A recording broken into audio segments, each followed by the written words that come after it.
A very warm welcome. You're watching the news with me, Anubhuti Gaur. Let's take a look at what's making headlines. As the state of Maharashtra remains under President's rule, Congress NCP to hold discussions on giving support to the Shiv Sena in the government formation. Sonia Gandhi and Sharad Pawar will be holding a crucial meeting in the capital today around 4 p.m. Meanwhile, in order to join hands with the Congress NCP, Shiv Sena has quit the NDA government at the centre and will now be sitting with the opposition MPs. The winter session of the parliament begins. Nearly 50 bills are scheduled to be presented in the parliament, including the Citizenship Amendment Bill, which seeks to grant citizenship to Hindus, Jains, Christians, Sikhs, Buddhists and Parsis from Bangladesh, Pakistan and Afghanistan, while a total of 10 bills are pending in the Rajya Sabha, including one to protect the rights of transgender people. The winter session will continue till December 13th. Speaking on the winter session of the parliament, Prime Minister Narendra Modi says want frank discussions on all matters. It is important that there should be quality debates, there should be dialogues and discussions. Everyone should contribute to enrich the discussions in the parliament. After Ranjan Gogoi's retirement, Justice S.A. Bobde takes oath as the 47th CJI. Resurrecting SC's image will be his first challenge.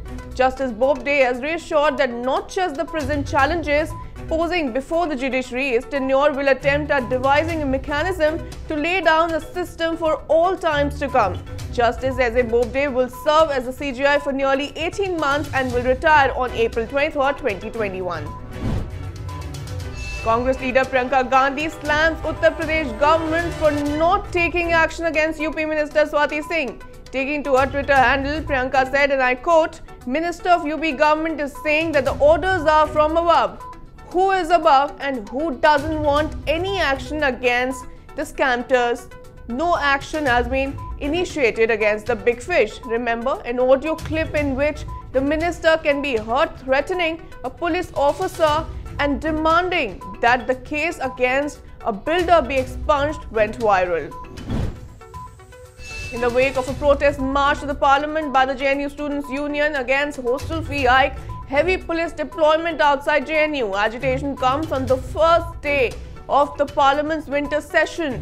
The students' protest against the increase in hostel fee is going on for the past 3 weeks, even as the Jawaharlal Nehru University administration on Wednesday announced a partial rollback of the hike. The union had termed the decision an eyewash. Venice floods wreak havoc. Further warnings of high tides. Large parts of central Venice are underwater again as another exceptionally high tide inundated the Italian city.